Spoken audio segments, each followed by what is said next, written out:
अच्छा, तो renal physiology हमने स्टार्ट की थी, सही है। Thick ascending lamp loop of Henley, ये आज हम करेंगे। सही है। तो जैसा कि हमने प्रॉक्सिमल कन्वोल्यूटेड ट्यूब्यूल के बारे में हमने बात की कि वहाँ पे हमारे पास कितने सोडियम जो है ना वो एब्जॉर्ब होते हैं। तकरीबन 65% हमारे पास सोडियम एब्जॉर्ब होते हैं। उसी तरीके से ग्लूकोज हो गया, अमाइनो एसिड और ये सारे तकरीबन 100% री एब्जॉर्ब होते हैं। अब हम थिक असेंडिंग लिम्फ के बारे में बात करेंगे। ठीक है।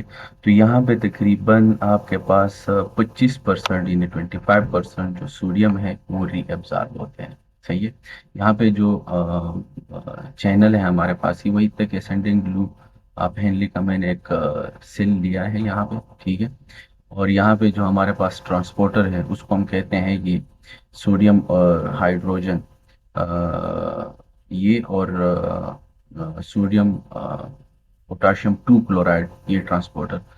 तो कुल मिला के यहाँ पे हमारे पास जो सोडियम री एब्जॉर्ब होंगे ना तकरीबन 25% री एब्जॉर्ब होंगे। सही है।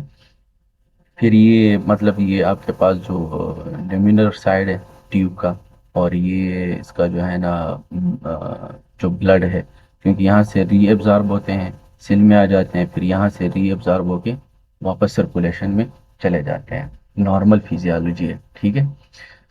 अब हमारे पास क्या होगा कि यहाँ पे आप लोगों को पता है ना, जैसे कि हमने पहले पढ़ा है कि ये हमारे पास प्रॉक्सिमल कन्वोल्यूटेड ट्यूब्यूल, फिर इसके बाद जो है ना लूप ऑफ हेनली, फिर थिक असेंडिंग लूप, फिर डिस्टल कन्वोल्यूटेड ट्यूब्यूल, फिर ये और इसी तरीके से कलेक्टिंग डक्ट।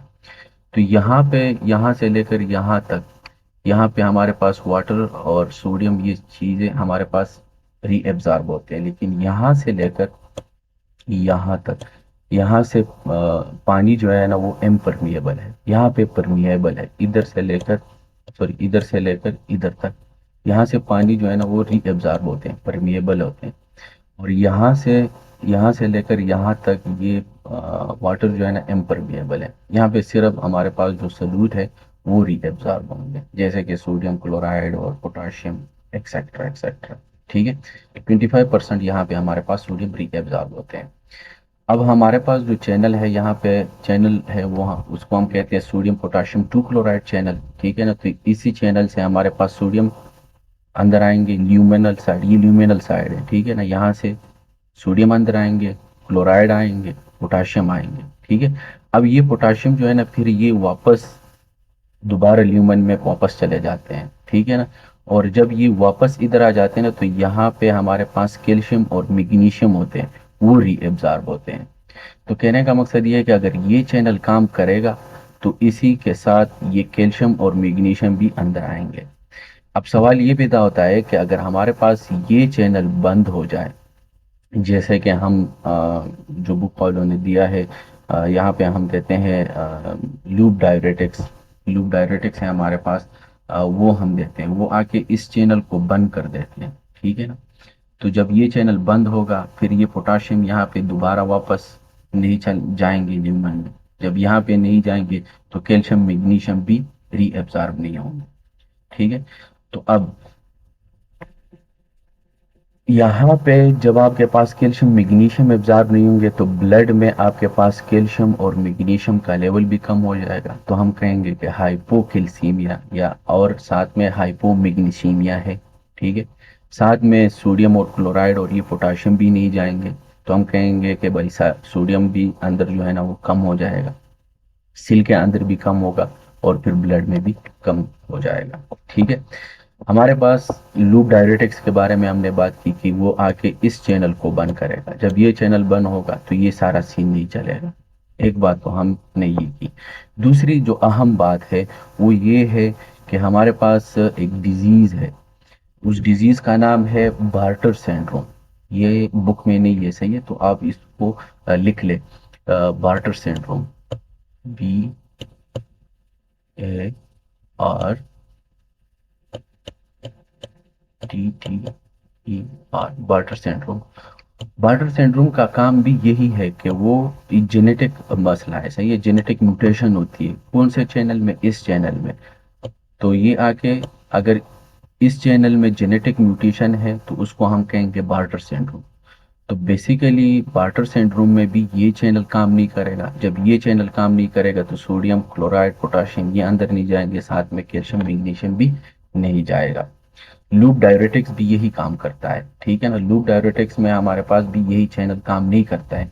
तो लूप डायरेटिक्स में हम बेसिकली ये ड्रग आप चाहे से, वैसे फार्माकोलॉजी में हम करेंगे ड्रग ऑफ चॉइस है पल्मोनरी इडीमा के लिए, सही है। जब हम फार्माकोलॉजी करेंगे तो उसमें हम ये मैकेनिज्म दोबारा वहाँ पे करेंगे, तो ये बहुत अहम है, ठीक है ना। ये वाला जो सेल है टेकेसेंडिंग लूप, क्योंकि मैकेनिज्म वहाँ पे हम दोबारा इसी चीज़ से दोबारा एक्सप्लेन करेंगे, तो यहाँ पे इसको अंडरस्टैंड कर लें, ठीक है।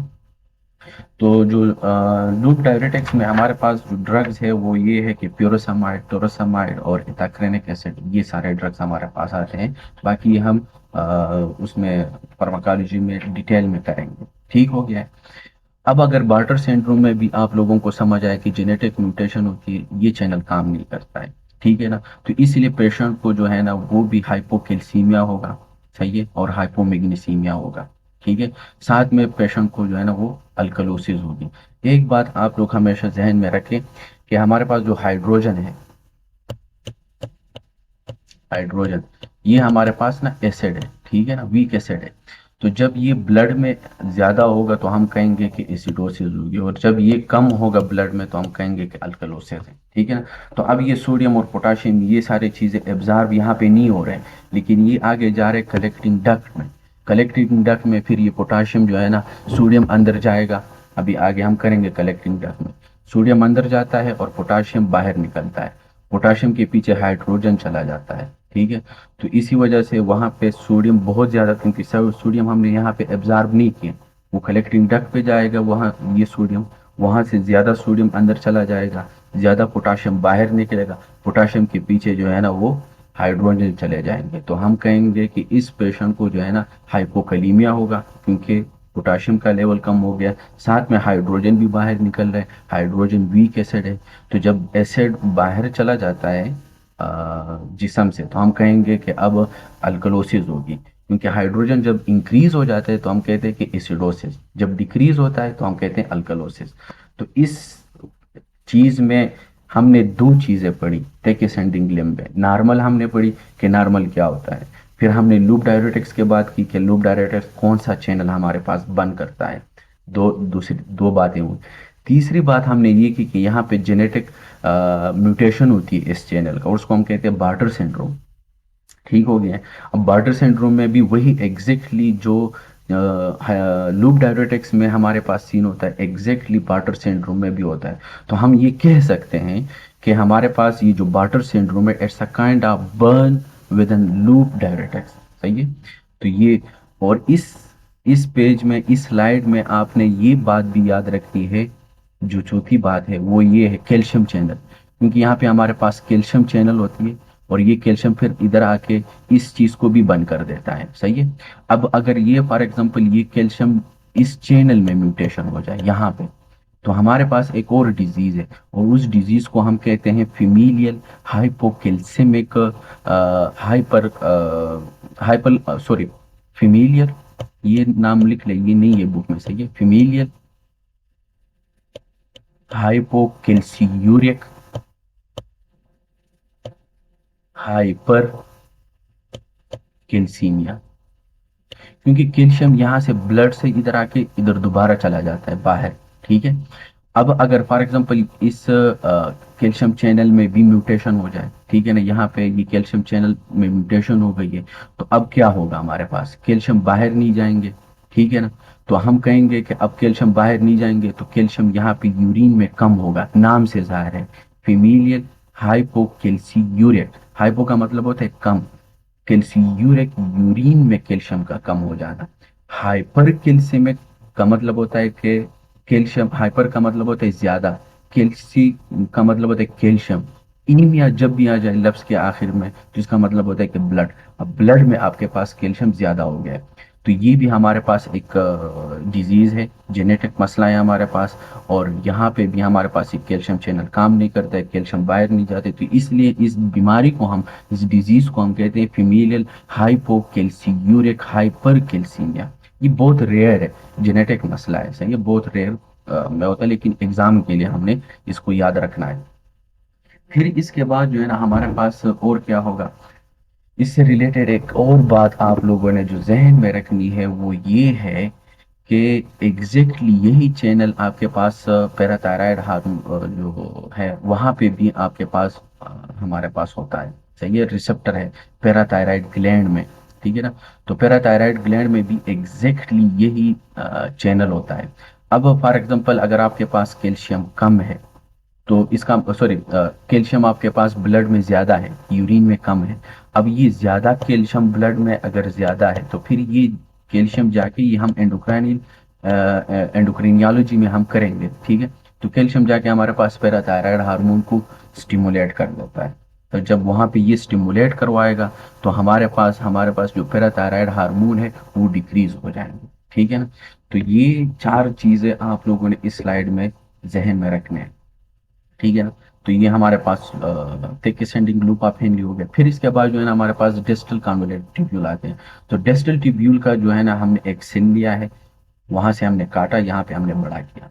अब यहाँ पे क्या होता है एग्जैक्टली, यहाँ पे भी आप अगर आप देखें ना सोडियम है, क्लोराइड चैनल है, तो यहाँ पे सोडियम अंदर चला जाता है, क्लोराइड अंदर चला जाता है, और यहाँ से ये कैल्शियम अंदर आते हैं, ठीक हो गया।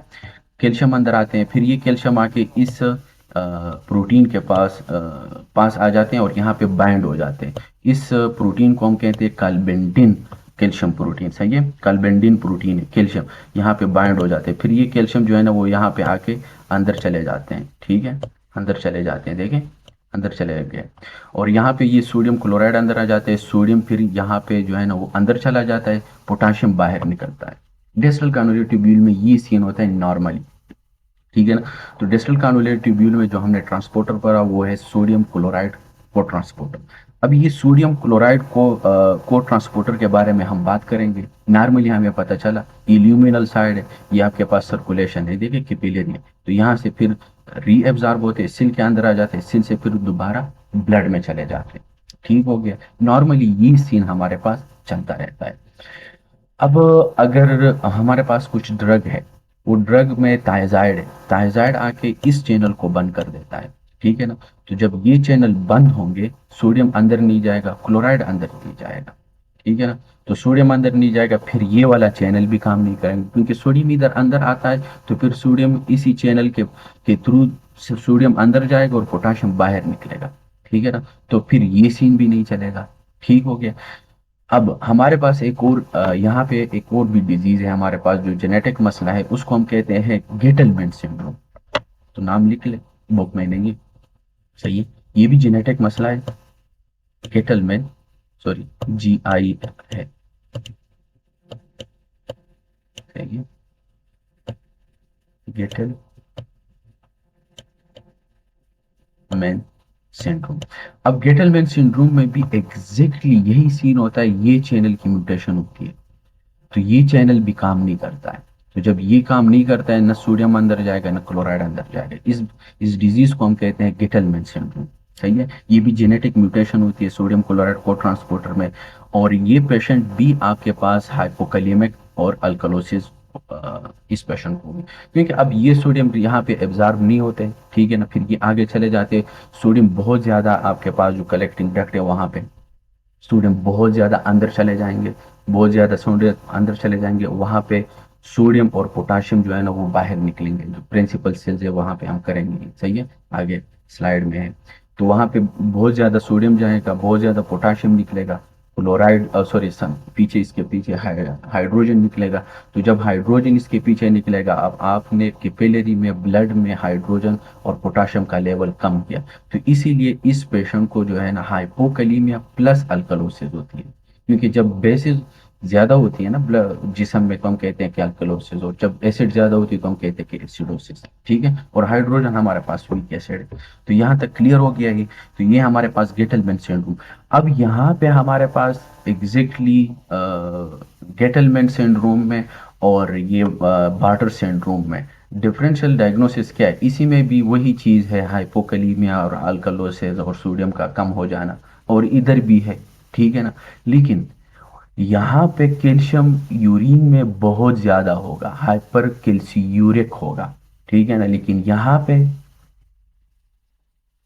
क्या होगा, यहाँ पे इसका लेवल जो है ना, इसका जो अमाउंट है वो ज़्यादा होगा, सही है, as compare to Bartter syndrome.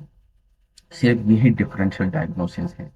तो गेटलमैन में हमारे पास जो है ना बेसिकली जो कैल्शियम है वो कम होगा, सही है, एज कंपेयर टू उसमें बार्टर सिंड्रोम में, क्योंकि यहाँ पे कैल्शियम एब्जॉर्ब नहीं हो रहा है ना, तो यहाँ पे कैल्शियम बहुत ज़्यादा होगा, ठीक है ना, और यहाँ पे कैल्शियम कम होगा, ठीक है ना। यही डिफरेंशियल डायग्नोसिस है इन दोनों डिजीज में। बाकी जो है ना वो हमने अंडरस्टैंड कर लिया कि क्या क्या काल्विंडिन प्रोटीन है, यहाँ पे कैल्शियम अंदर आते हैं, यहाँ पे बाइंड हो जाते हैं, क्योंकि ये साइटोसोल में होते हैं ना, ज़्यादा कैल्शियम इधर आएंगे, ये पकड़ लेंगे, फिर आगे जो है ना ये अंदर लेके जाएगा, ठीक हो गया है। तो थायराइड के बारे में हमने बात की, ठीक है ना, गेटलमैन सिंड्रोम के बारे में बात की हमने। फिर इसके बाद जो है ना, हाँ, ये वाला जो चैनल है ना, ये जहन में रखना है, ये जो चैनल है ये हमारे पास पैराथायराइड हार्मोन है पीटीएच, वो आके इसको स्टिमुलेट करता है, सही है। जब ये स्टिमुलेट होगा कैल्शियम बहुत ज़्यादा अंदर आएगा, ठीक हो गया।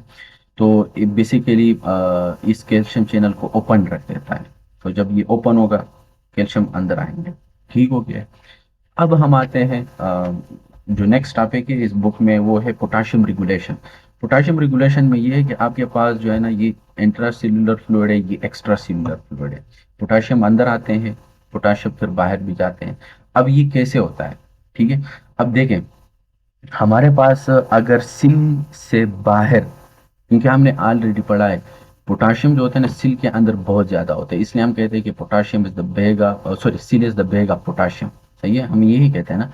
अब अगर फॉर एग्जांपल इस सिल से पोटाशियम जो है ना वो बाहर निकलेगा, यानी ब्लड में आएगा, फॉर एग्जांपल ये आप समझ लें कि अब सिल से बाहर आ गया है पोटाशियम, अब ब्लड में आया है, तो जब सिल से पोटाशियम बाहर ब्लड में आ जाता है ना तो हम कहते हैं हाइपरकलीमिया। और जब इधर से ब्लड से दोबारा निकल के सिल के पास चले जाते हैं तो हम कहेंगे कि अब ब्लड में पोटाशियम का लेवल कम हो गया, तो हम इसको कहेंगे हाइपोकलीमिया। तो नाम से जाहिर है, हाइपर ज्यादा, हाइपो कम, कलीमिया का मतलब होता है पोटाशियम, ठीक है। तो देखिए इसी तरीके से हमारे पास, अब हमारे पास जो पोटाशियम है वो फिल्टर होते हैं, रीअब्सॉर्ब होते हैं, ठीक है, फिल्टर होते हैं, रीअब्सॉर्ब होते हैं। फिर इसके बाद जो है ना हमारे पास प्रॉक्सिमल कॉन्वोल्यूटेड ट्यूब्यूल में अगर हम देखें तो वहाँ पे तकरीबन हमारे पास 67% पोटाशियम जो है ना वो रीअब्सॉर्ब होते हैं यहाँ पे। ये प्रॉक्सिमल कॉन्वोल्यूटेड ट्यूब्यूल है, ठीक है, फिर डिस्टल कॉन्वोल्यूटेड ट्यूब्यूल और फिर कलेक्टिंग डक्ट, ठीक है। तो यहाँ पे ये जो प्रॉक्सिमल कॉन्वोल्यूटेड ट्यूब्यूल है, जैसे सोडियम में हमने पढ़ा था कि वहाँ पे तकरीबन 65% सोडियम रीअब्सॉर्ब होते हैं, ठीक है, और पोटाशियम जो है ना वो तकरीबन 67% जो है ना वो हमारे पास पोटाशियम रीअब्सॉर्ब होते हैं यहाँ पे, ठीक है। फिर इसके बाद अगर आप ascending limb of loop of Henry, इसकी अगर हम बात करें तो यहाँ पे तकरीबन जो पोटाशियम रीअब्सॉर्ब होते हैं वो है 20%, ठीक है। जैसे कि ऊपर यहाँ पे हमने सोडियम के बारे में बात की, ठीक है ना, वहाँ पे प्रॉक्सिमल में तकरीबन 65% था, यहाँ पे 25% है, ठीक है। तो पोटाशियम जो है ना वो यहाँ पे कितना होगा, 67 और 20%, ठीक है, ये रीएब्सॉर्ब होंगे वापस, ठीक है ना। और कुछ 5% है कि कितने हैं कि वो जाके आपके पास लेट कलेक्टिंग डक्ट में वो रीएब्सॉर्ब होते हैं, ठीक है।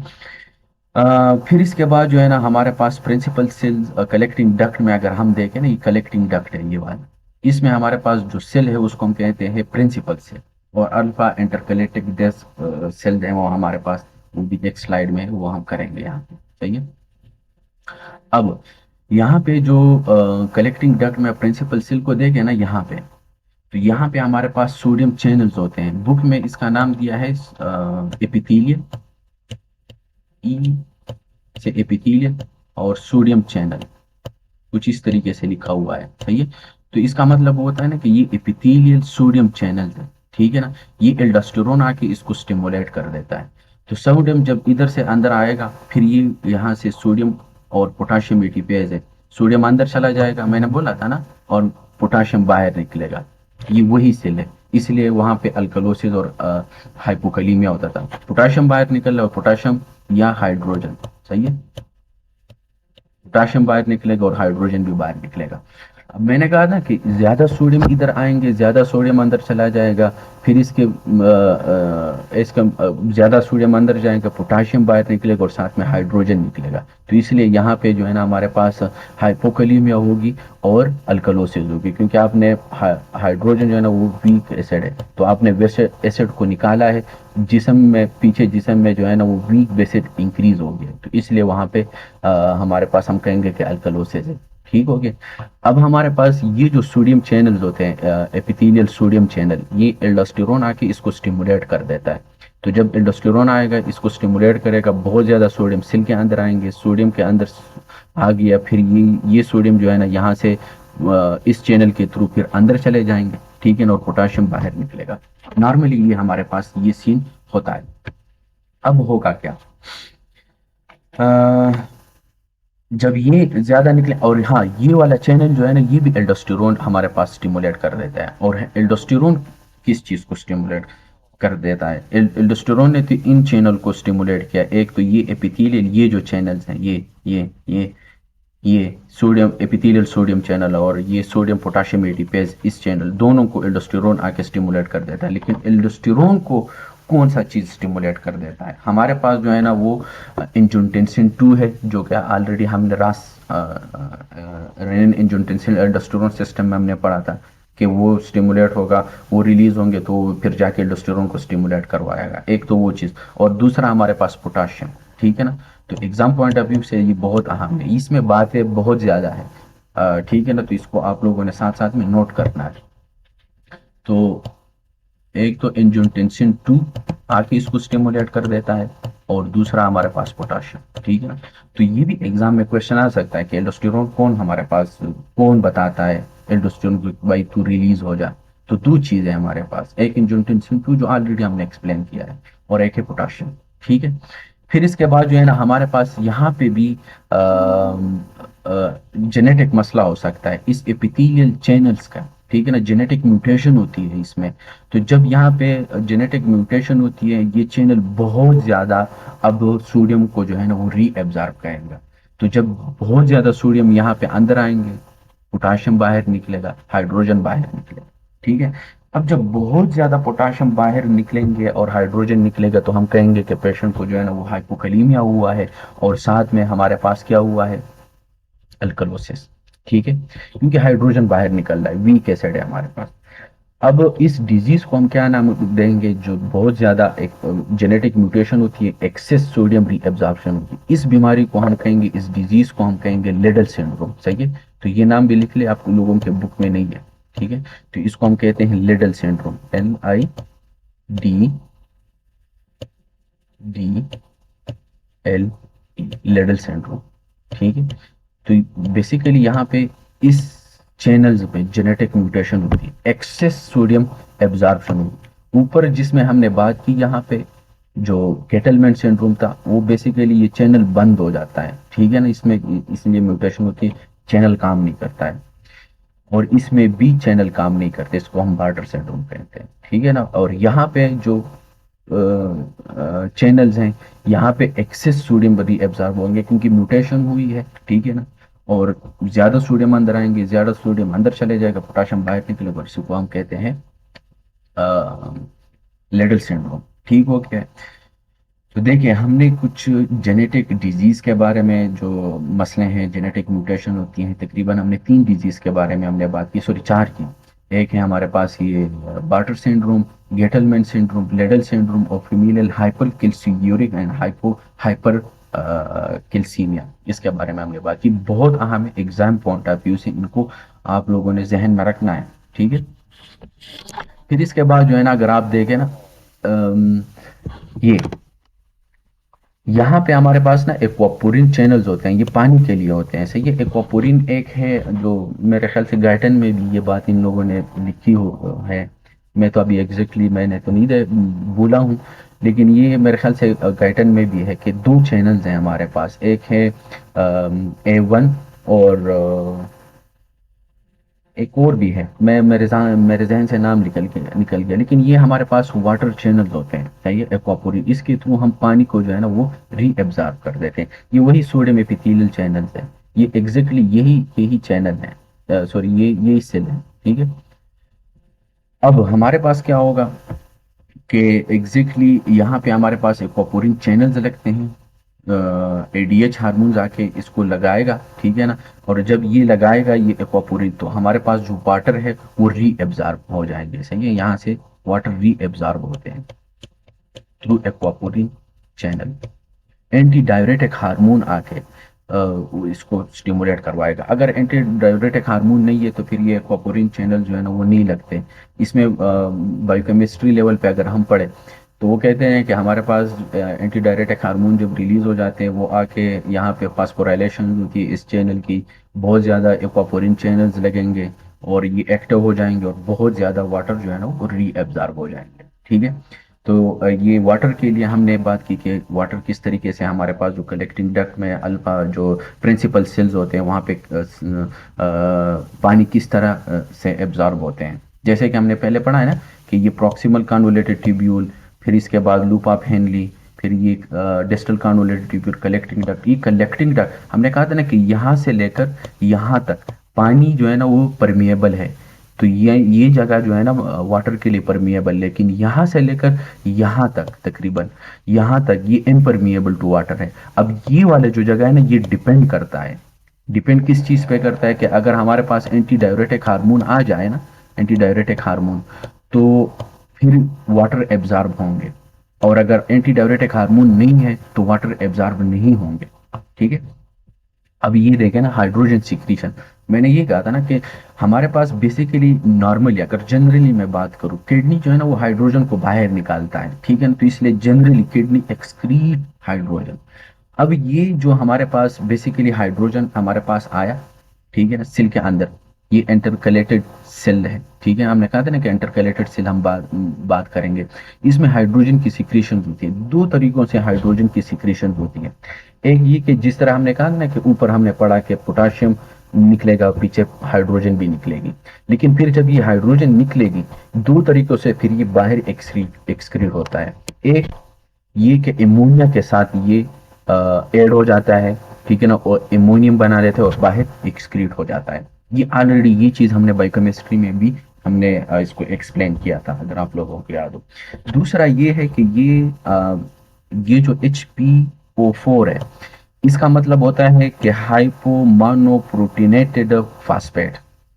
इसके साथ अब ये हाइड्रोजन मिलेंगे, तो जब ये हाइड्रोजन मिलेगा इसके साथ तो ये बन जाएगा H2PO4। इसका मतलब होता है कि हाई डाई प्रोटीनेटेड फास्फेट अब बन गया, क्योंकि डाई प्रोटीनेट दो अब हाइड्रोजन मिल गए।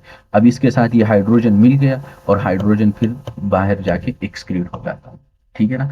तो इसी तरीके से हमारे पास हाइड्रोजन जो है ना वो दो तरीकों से बाहर निकलता है, एक मोनोफॉस्फेट के साथ जो है ना मोनोफॉस्फोनेटेड प्रोटीन के साथ ऐड हो जाता है, और एक इमोनिया के साथ ऐड हो जाता है और बाहर एक्सक्रीट होता है। तो दो तरीकों हमने पढ़े कि हाइड्रोजन किस तरह एक्सक्रीट होते हैं, ठीक है ना। तो ये बहुत अहम चीज़ है कि हाइड्रोजन आप लोग हम तो डायरेक्ट ऊपर हमने बात की ना कि हाइड्रोजन इसी तरीके से बाहर निकलता है, लेकिन किस तरीके से किसके थ्रू निकलता है तो वो हमने दो तरीके हमने पढ़े। वो दो तरीके क्या क्या है, एक इमोनिया और एक मोनोफॉस्फोनेटेड प्रोटीन है हमारे पास, सही है, इसके साथ हाइड्रोजन मिलता है और फिर बाहर निकल जाता है।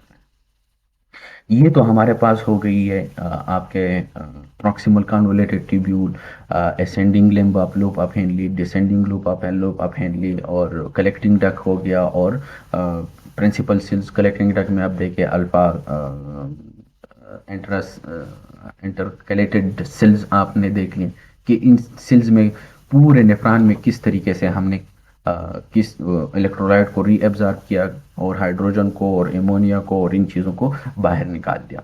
अब जो नेक्स्ट टॉपिक है वो है हमारे पास कंसंट्रेटेड एंड डाइल्यूशन यूरिन, सही है।